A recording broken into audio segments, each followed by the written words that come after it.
G'day friends, welcome to today's very quick video about Virtual Voyage 9. We are starting VV9. Can you believe we're up to 9? Oh, sorry, shook the camera. Earthquake. Don't say that. Okay, we're up to 9, which is crazy. The Virtual Voyage 9 that is starting on Wednesday, July 10th, so not too long after this video airs, actually, is called Me, Myself, and I, and it is the first time I've chosen something that isn't like a movie or a story, like a story that turned into a movie, anything like that. It is literally about yourself. It's very self-reflective. It's all about your inner child. We're going past, present, and future, so who you are now, who you were back in the day, and who you think you might become. We're kind of diving into those aspects of art journaling. We're going to be making art about it, and we're going to be journaling about it. There'll be prompts to write about. There's lots to discover. It's very frivolous. It's very fun and lighthearted. And I've also used the style of famous children's book illustrators to kind of create a lot of the coursework. So it's very approachable, very, I think beginner friendly is what I want to say. However, you've got to be willing to let go because, nothing is beginner friendly if you've got the expectations of a gallery level artist. So I'll just leave you with that. Some people do ask, like, who's it appropriate for? I always think it's appropriate for everyone because I kind of break it down into step-by-steps, but, you've got to be willing to actually get your pen or your pencil to paper, and the more you can kind of release your expectations about everything, the better it will be. But I had to get this video to you. Oh, sorry, it's July 4th. The fireworks will be going off. Sorry, cats. I wanted to get this video to you because I wanted to show you what I'll be using for the course. I don't think I usually do this, and maybe on the embarkation day live streams I usually go through some of this, but I figured I'd make a video on it. So when we get started, also, I sent out the return student coupon email, so if you haven't gotten that, just email me or DM me on Instagram and I'll get that over to you, and you can join up using that. This is the pot of stuff that stays at my desk. I'm going to pull everything out and kind of show you some of the most used items that I've been using while I've been going through the course and making the content. This itself is a journal. It's actually a hardcover Daisy Ween notebook, and I made this so that I could do all of my coursework in here, like my prep for everything. Usually I make a journal that's completely separate of every other journal when I'm doing the work for Virtual Voyages, but I used to do it in this, and all of the coursework would be in here, or all of the ideas, not even just for Virtual Voyage, but for lessons in general. It's kind of like my teaching journal. I'd work a lot of stuff out in, but this time I've used this because I had such a great time using this for Mermaid. Listen to that squeaky chair. Love it. This format is what I used for that mermaid journal, and I just love it. And I had one spare, so I thought, well, I'm going to use it. And it looks great. Everything in here is super fun to look at. I can't wait to show you that towards the end of the course. We do a huge flip through of everything on the debarkation day live stream, the last day of the workshop. But this is my actual journal. Now, I can't show you too much because, and it's even flipped upside down back to front. There's lots of random paper bags in here that have been turned into a journal. The reason I can't show you this is because A, it will give away all the coursework, but B, it's actually a part of Junk Journal July. I made this on camera, and I made two. I guess I could have shown you the other one, but this is the actual one that I'm using, and I wanted to share that with you, but I didn't figure, I don't know why it didn't click to me that my Junk Journal July day is day 15, and the course starts day 10 of July. So 5 days into the workshop, you will see me making this. By that point, you probably have seen a whole bunch of what's inside it, so it won't be too secret by that point. But this is the journal, and I'll just very quickly mention that it is made up of paper bags that I got from shopping. Not the Trader Joe's paper bags. This is bigger than that. This is humongous, and it's essentially just a big junk journal of sorts. The reason I wanted something so huge for this one is because I just felt like there was going to be a lot of stuff to put in there. And the reason why I felt like that is because I'm using the same technique I did for the last workshop we did together, where I grabbed all of these old notebooks that are half finished and paper pads that only have a few papers left. They're all different types of beautiful quality watercolor papers and sketch papers, and I just have tons of these from Art Snacks boxes that I've been getting over the past few years. Because I use journals for all of my art, I don't ever really find the need to grab a paper pad. And of course I use them for the box freestyle videos I do for Art Snacks, but beyond that I felt like they weren't getting a lot of use. So I've decided that I'll be using all of these to create my work on. Usually it's easier for me to do that when I'm creating content like videos, because I can go and scan it really quickly afterwards. I can use something that fits into the frame easier. You know, working in this, I have filmed working in this and it gets a little bit tricky because it's so huge. You have to put the bird's eye camera, like tape it to the roof to fit it on the table, but this is much more manageable, and I get to use different types of paper for different types of things and different formats, different textures and finishes. Just works out really well. So this is how I approach this virtual voyage workshop, and it's much like how I did it last time, which I feel like worked out really well. I felt like I was doing all the right things. So let me get that off the table. I'm so excited to tell you all about this. Please do not miss your chance to join us live. It is my only suggestion when people are taking my virtual voyage workshops, is that you do them live. We've had people do them after the fact. It's just a different experience. It's completely fine. I think people still enjoy it, but I don't think you'd ever enjoy it as much as when you're doing it live, because you get to be a part of it all. You get to kind of influence how the course goes along. I keep everything, well, not everything, that's a lie. I keep a few things very flexible so that I can kind of lean into what the group vibe is, but most of the stuff is already, you know, predetermined, because I do a lot of work prepping how I want the course to go and kind of the flow of the content. It's 2 weeks long, so it seems like it's a long time to spend together, but it really does fly by super quickly. And I try to make it as manageable, but as much as I can. I don't think anyone's ever really finished a virtual voyage. Please put in the comments if you have done every single, maybe I haven't even, have you done every single piece of content in a virtual voyage? Let me know. I'd be really curious to know if anyone has fully completed one from start to finish. And we even started adding in those quick questions daily, which I think are great. And I think they help inspire more written content for people who like to get more writing into their journals. I usually focus on the art, but I have been loving taking some time to, you know, narrative through my experience. It's not really how you say that, but especially for this, for me, myself, and I think it's a lot of introspection. It's a lot of looking at your own stories, your own feelings, your own thoughts, understanding those, contextualizing those, creating from those. It's interesting. So, wow, there's a lot in here. This, I have not been using this. This does not belong in there. This Derwent paint marker, I don't know why it's in there. Let's go. Tombow Mono Knock eraser. Love to have an eraser. Realistically though, I have a whole pot of erasers, and I've been pulling this one out. They're Faber-Castell dust free. Also, I have all my little potteries next to my table. I have this. This is collecting cat hair, but these are kneaded erasers. These are great as well. I use these. You do not have to buy all this stuff. I just want to let you know what I am using so that you can get your hands on it if you really want to. This is just an orange brush pen. That's not necessary. I love the reds, the Ecoline red brush pens. I've got number 334, 318. Just two different reds there. Uniball Vision Elite. Don't use that super often. This is the Muji gel pen, 0.25, super hairline thin. Love that. Got a few microns in here as well. The pin type and number 10 and number 12. This is very bold black waterproof pens. Also, I have a whole collection of colorful gel pens right here, and you might be able to tell they make up a rainbow. This was not for the course. This is actually because I've been doing that for Pride Month in my 5-year Hobonichi. So don't mind these. I don't think you need to know about these, but they do stay in there. Uniball Air. I've got lots of black inky type materials because there's a lot of black ink sketching in this. Hobonichi. This is technically a Uni Jetstream cartridge, a multi-pen. I have another one of those as well. They give you these for free every year you buy a Hobonichi, so I have a few of those. Pilot G2. These ones have been really fun to use. Steve's favorite pen, but the Pilot G207. This stopped working, but it was a disposable, I think it's Parker fountain pen. Need to fix that.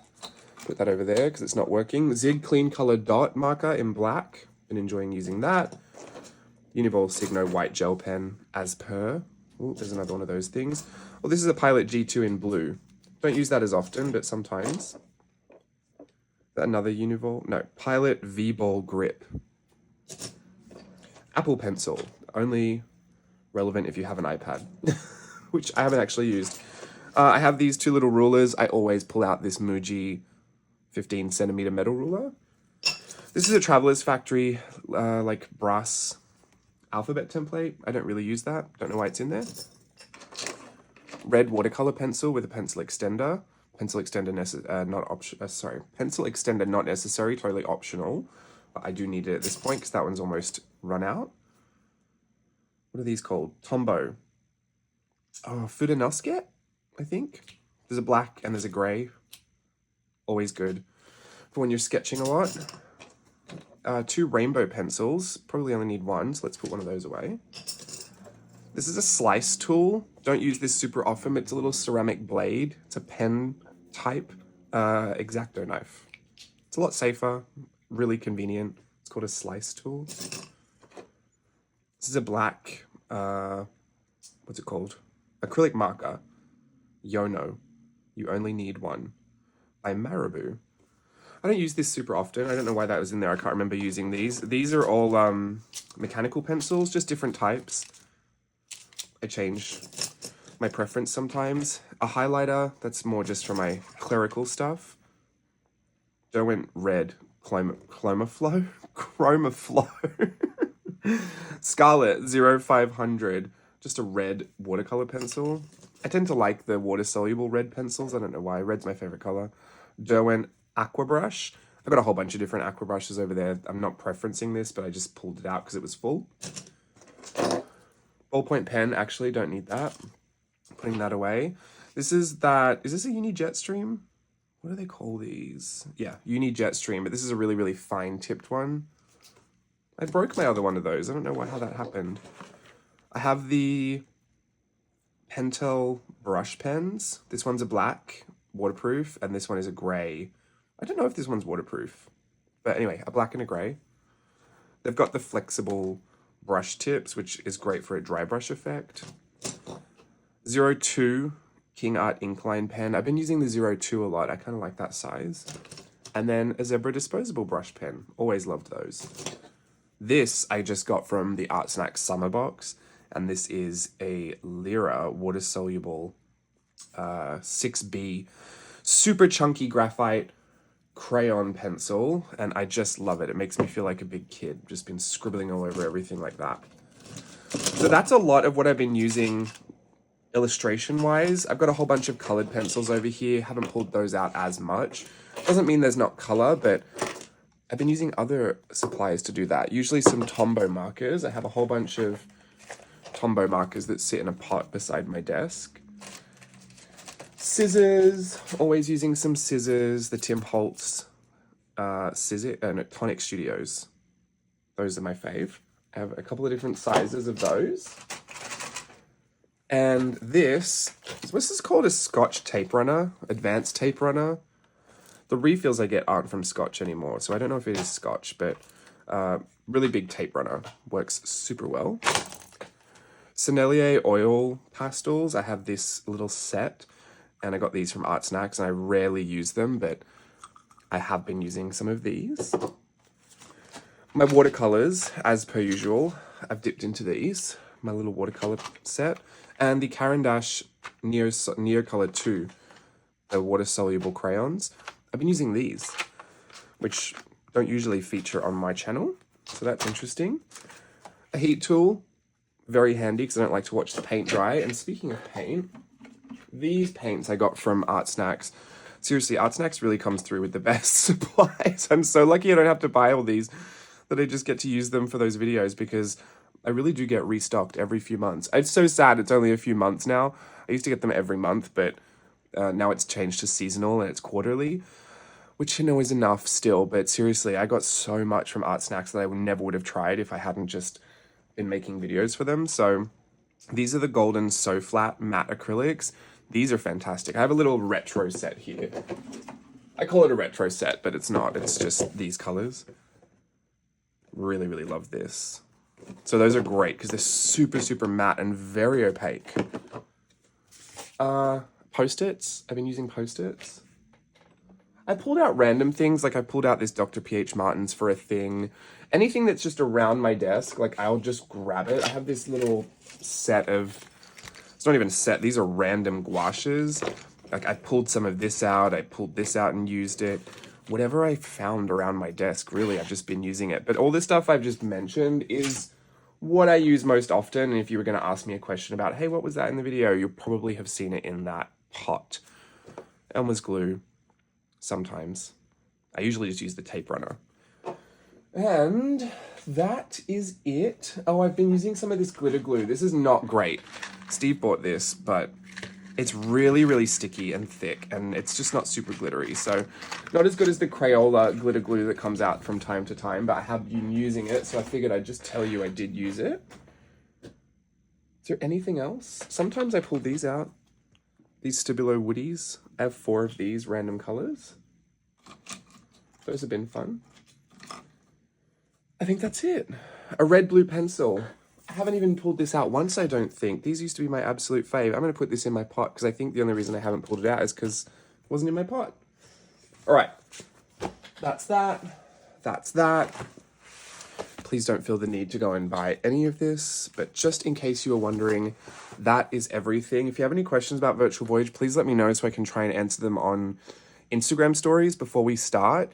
Anything at all, I'll try my best to answer as soon as I possibly can. And I do it on Instagram so I can, chat through it. But if it's super duper important, like, hey, I forgot my login or something, just email me. I'll put everything in the description box below.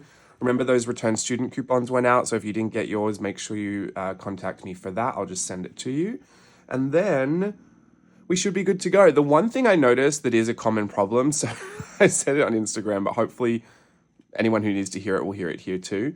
If you joined Teachable back in the day and you joined with one email address, a lot of people will go in and put in a different email address when they've kind of forgotten their old one, or they'll put in what they think it is and end up creating a new account.